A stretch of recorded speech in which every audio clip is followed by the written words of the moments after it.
नमस्कार प्रिय दर्शकों, हाजिर हूं मैं वासंतीय नवरात्रि के शुभ अवसर पर संपन्न करने हेतु एक अत्यंत श्रेष्ठ, दुर्लभ, भाग्योदयकारी, लक्ष्मी प्रदायक, धन धान्य प्रदायक सिद्ध बीसा यंत्र के दिव्य महाप्रयोग को लेकर।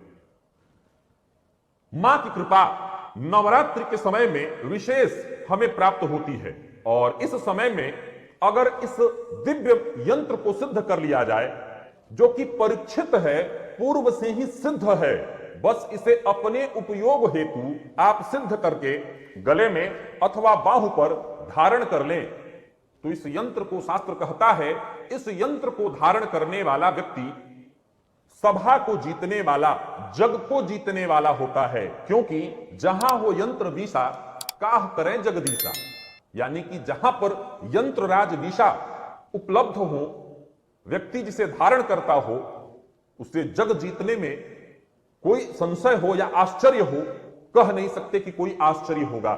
मैं आपको आज एक बड़ा ही श्रेष्ठ और दुर्लभ यंत्र बताने जा रहा हूं, जिसे इसी वासंतीय नवरात्रि पर सिद्ध करना है और सिद्ध करके चांदी, सोने अथवा तांबे के ताबीज में भरकर सदा के लिए अपने गले में धारण करके रखना है।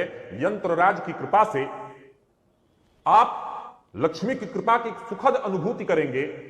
ऋण से परेशान हैं, लक्ष्मी की कृपा चाहते हैं, यह यंत्र भूमि, भवन, वाहन, ऐश्वर्य, हर प्रकार का सुख, मनोकामना पूरक यह यंत्र है। यंत्र बनेगा कैसे? आपके पास पर्याप्त समय है, कहीं से भी लेकर के आइए। क्या? भोजपत्र। भोजपत्र आपको लेकर के आना है और भोजपत्र पर ही इस यंत्र को बनाना है। आपके पास क्या चाहिए यंत्र निर्माण हेतु? आपके पास अष्टगंध चाहिए। अष्टगंध वैसे तो बनाना बड़ा मुश्किल है, मार्केट में बना बनाया अष्टगंध मिलता है, वो ले लीजिए। अथवा लाल चंदन सबसे श्रेष्ठ होगा, घर में खुद से घिसिए लाल चंदन और लाल चंदन से इस यंत्र का निर्माण करिए। यंत्र निर्माण हेतु अनार की लकड़ी अथवा सोने की नींव, सोने की कलम से लिखा जाता नहीं, पतला सोने का तार ले आए और उसी से इस यंत्र को लिखा। लेकिन जिसके पास जैसी व्यवस्था, सबसे सरल है कि अनार की लकड़ी से इस यंत्र का निर्माण करना है आपको। अब कैसे करना है और क्या करना है, मैं आपको यह बताने जा रहा हूं। स्नान आदि से निवृत्त होकर के, वैसे तो प्रातः काल ही आप पूजा इत्यादि कर चुके होंगे, स्नान आदि से आप निवृत्त होंगे, पूजा पाठ आपने नित्य वाला कर लिया होगा। पूर्व दिशा की ओर मुख करके बैठ जाइए और आसन पर बैठ करके उसके बाद अपने ऊपर जल इत्यादि छिड़क लीजिए, आचमन कर लीजिए, आसन को की पवित्र कर लीजिए। इसके बाद स्याही से, अब ये सब आपको पहले ही तैयारी करके बैठना है, स्याही घिस बना लेना है, चंदन घिस लेना है और पेन तैयार रखना है। भोजपत्र पर इस यंत्र का निर्माण करना है। आप यंत्र को स्क्रीन पर देख सकते हैं। इस यंत्र का निर्माण आपको करना है। इस यंत्र को का निर्माण कैसे करना है, बस आपको यही ख्याल रखना है। प्रिय दर्शकों, यह बीसा यंत्र है। आप कहीं से भी इसमें गिनेंगे आपको 20 प्राप्त होगा। कहीं से भी गिनिए आपको 20, अंत में जब जोड़ेंगे तो 20 आपको मिलेगा। लेकिन लिखना कैसे है? तो यंत्र निर्माण की जो विधि होती है उसमें सबसे पहले तो होता है अंका नाम वामतो गति।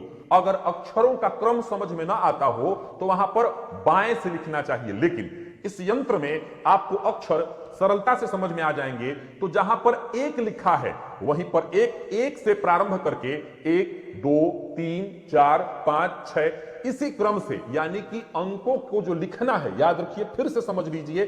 बाद में अगर यंत्र का प्रभाव न मिले तो कोई फायदा नहीं समय व्यर्थ करने से। अंक उसी क्रम से लिखने हैं जैसे 1 से प्रारंभ होकर के। दूसरा, प्रायः लोग पूछते हैं कि ये हिंदी में लिखा हुआ है, क्या हम इसे अंग्रेजी में लिखें? नहीं, जिस प्रकार ये हिंदी में लिखा हुआ है इसी क्रम से आप हिंदी में ही 1, 2, 3, 4 इत्यादि क्रम से, और जहां पहले मान लिया जाए 1 पहले है, उसके बाद 2 जहां लिखा है वहां जाकर के आपको 2 लिखना है, फिर जहां 3 लिखा है तो वहां जाकर के आपको 3 लिखना है। इसी क्रम से आपको यह यंत्र तैयार कर लेना है। इसके बाद यंत्र राज की विधिवत पूजा करनी है। और एक बात आपको बता दूं, यह यंत्र असल में सिद्ध करना है, सिद्ध करना है। और एक दिन में सिद्ध नहीं होगा, सिद्ध 9 दिन में होगा।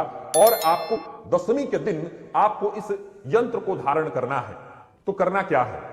यंत्र आपने बना लिया, बना करके एक ताम्र पात्र हो, तांबे का प्लेट हो, नहीं है तो जिस तरह का भी प्लेट आपके पास हो, उसी प्लेट में एक लाल रंग का कपड़ा बिछा करके यंत्रराज को उसमें स्थापित कर दीजिए।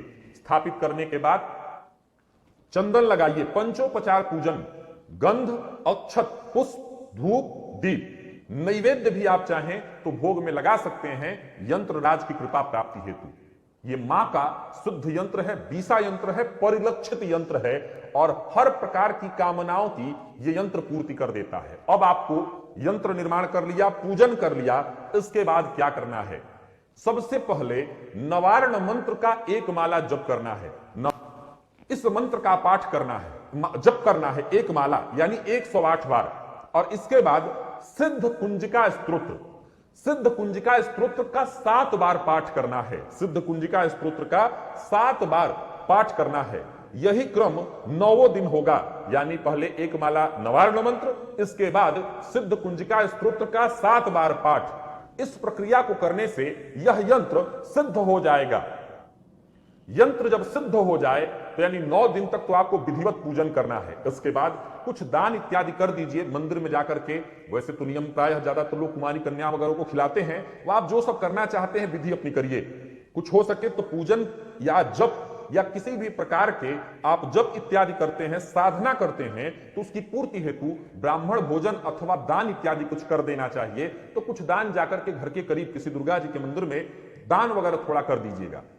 और इसके बाद मार्केट से आप खरीद करके ले आइए, पहले से ही ला करके रखिए, चांदी, सोना अथवा तांबा, जिसकी जैसी सामर्थ्य, और उसी ताबीज में इस यंत्र को भर दीजिए। यंत्र को भरने के बाद उसका ढक्कन लगा दीजिए और प्रायः उस यंत्र को चिपकाने के लिए मोम इत्यादि का प्रयोग किया जाता है। मोम डाल करके यंत्र वो ढक्कन को बंद कर लीजिए। फिर इसके बाद लाल रंग के धागे में इस यंत्र को लगा करके, ये शुद्ध भाग्योदयकारी बीसा यंत्र आप इसे कह सकते हैं। और फिर से कहूंगा कि जितनी श्रद्धा से आप इसे करेंगे उतनी श्रद्धा से कोई और नहीं कर सकता। तो मां की कृपा प्राप्त करने हेतु आपने 9 दिन सिद्ध कुंजिका स्तोत्र का प्रतिदिन 7 पाठ के हिसाब से 9 दिन तक पाठ किया। 9 माला नवार्ण मंत्र का आपका जप पूरा हुआ, इससे यह यंत्र सिद्ध होगा। तो इस यंत्र को इस वासंतीय नवरात्रि में आप संपन्न करिए और गले में धारण करिए। सर्वाधिक श्रेष्ठ हो कि गले में धारण करिए। अगर आप गले में नहीं धारण करना चाहते तो दाहिनी बाजू पर, दाहिने हाथ पर धारण कर लीजिए। विशेष रूप से इस यंत्र को किस किस को धारण करना चाहिए? जो व्यक्ति ऋण से ग्रसित हो उसे धारण करना चाहिए। जो व्यक्ति लक्ष्मी की कृपा प्राप्ति चाहता हो, विशेष रूप से लक्ष्मी कृपा प्राप्ति चाहता हो, उसे यह यंत्र धारण करना चाहिए। व्यापार आदि में तीव्रता से विकास जो चाहता हो उसे इस यंत्र को धारण करना चाहिए।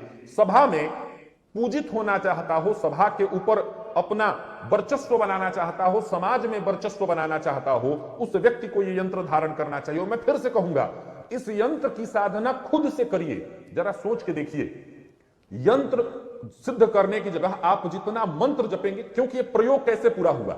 यंत्र आपने बनाया, किसी भी यंत्र की, इन यंत्र का जो प्रयोग है पूर्ण कब होता है?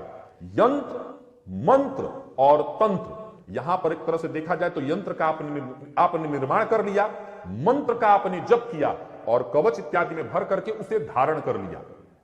ये प्रयोग आपने जब किया, खुद से किया, तो ये अद्भुत हो जाएगा और अत्यंत श्रेष्ठ फल प्रदायक बन जाएगा। इस यंत्र को आप जब तक चाहें धारण करें, इसका लाभ लें। तो प्रिय दर्शकों, आशा करता हूं इस यंत्र से संबंधित जितनी बातें सरलता और सहजता से मैंने बताई है आपको समझ में आ गया होगा। समय है आपके पास, तैयारी करिए और इस यंत्र को विधिवत सिद्ध कर लीजिए, सिद्ध करके धारण करिए। और फिर से मैं कह रहा हूं, 1 वर्ष कैसा पीछे का गया और कैसा आगे का आ रहा है, ये खुद भी देखिए और पूरे समाज को बताइए, क्योंकि ये अपने आप में अत्यंत चमत्कारिक प्रयोग है। तो आज के लिए बस इतना ही, इजाजत दीजिए। आशा करता हूं इस यंत्र राज की कृपा को से लाभ आप अवश्य उठाएंगे। नमस्कार।